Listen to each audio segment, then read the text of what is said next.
Paralysie des activités dans les différentes parcs au port autonome de Lomé.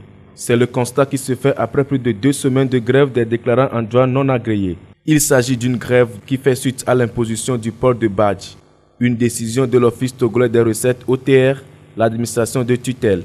Mais les déclarants en douane non agréés, eux, estiment que c'est une initiative de l'Union professionnelle des agréés en douane, UPRAD. L'OTR, en collaboration avec l'UPRAD, veut nous imposer un badge. Face à cette situation, l'UPRAD donne sa version. Pour cette organisation, cette mesure de port de badge émanant de l'OTR est une mesure qui permet d'assainir le métier.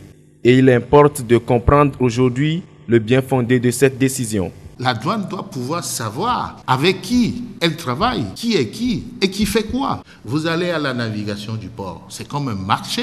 Je pense pour restructurer la profession parce que cette profession, elle est gangrénée par du n'importe quoi. Seule habileté à déclarer pour autrui, le commissionnaire en douane agréé est considéré aujourd'hui comme une personne morale selon les dispositions du règlement de l'UEMOA. Et ce règlement fixe comme caution la somme de 25 millions pour avoir l'agrément. En 2008, le règlement de l'UEMOA, notamment le règlement 10, est intervenu pour réorganiser la profession dans tous les 8 pays de l'UEMOA. Et c'est le règlement 10 qui dit aujourd'hui qu'il n'y a plus de personnes physiques. C'est des sociétés maintenant. Ils sont à côté parce que c'est des personnes physiques qui parlent. Nous sommes en train de parler ici au nom de personnes morales, de sociétés. La caution, là, pour la fixer, ça ne doit pas être en dessous de 25 millions. Dans cette affaire de badge OTR qui constitue la pomme de discorde, les non-agréés ont enfin compris que le badge en soi n'est pas le problème, mais c'est la procédure de sa délivrance.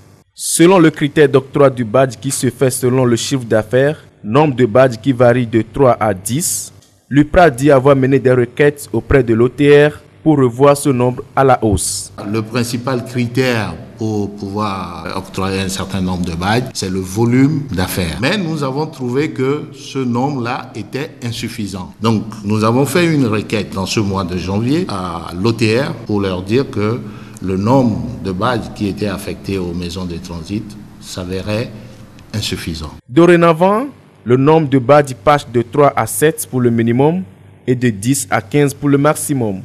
Selon l'UPRAD qui regroupe 200 agréés aujourd'hui, des discussions préalables ont eu lieu entre elles et les non-agréés. Pour l'UPRAD, ces derniers sont dans une autre logique. Nous avons eu à les recevoir ici même par 3 fois, justement pour essayer de trouver les voies et moyens pour les associer désormais à la nouvelle mesure. Nous leur avons fait des propositions, mais je vous assure que c'est des gens qui ont dans leur vision la confrontation, alors qu'il y a 1001 pistes pour trouver une solution. Malgré la tension entre les deux parties, les agréés en douane se disent prêts à toute autre discussion avec les non-agréés, mais à une seule condition. Nous sommes ouverts à toute discussion. S'ils le souhaitent, ils peuvent nous rencontrer et on peut discuter, mais dans la stricte réglementation des choses. On ne peut pas aller au-delà. Un autre point sur lequel les non-agréés attaquent ou accusent l'UPRAD est leur société collective C-Trans. L'on reprocherait à l'UPRAD de s'être accaparé de cette société. Nous avons eu vent depuis qu'il y aura des réformes. Alors nous nous sommes organisés depuis 2007 pour créer une société d'agrément. Ce qui couvre tous les agréments. Ce qui signifie que tous ces gens que vous voyez aujourd'hui sont actionnaires de cette société-là. Mais cette société-là a été kidnappée par l'UPRAD. Ça ne veut pas dire qu'on a pris l'agrément, on l'a pris pour 8000 personnes. Même C-Trans est une personne morale qui ne peut pas avoir 8000 badges, mais n'aura qu'en tant que commissionnaire en douane agréé le nombre de badges que tous les autres ont. Si vraiment ils sont organisés et si c'est vraiment ils se sont concertés, ils n'ont qu'à faire en sorte que leur déclaration passe par cette société. La décision du port obligatoire de badge est entrée en vigueur depuis le 1er janvier 2016. Un badge qui coûte 5 000 francs CFA pour une durée de 12 mois.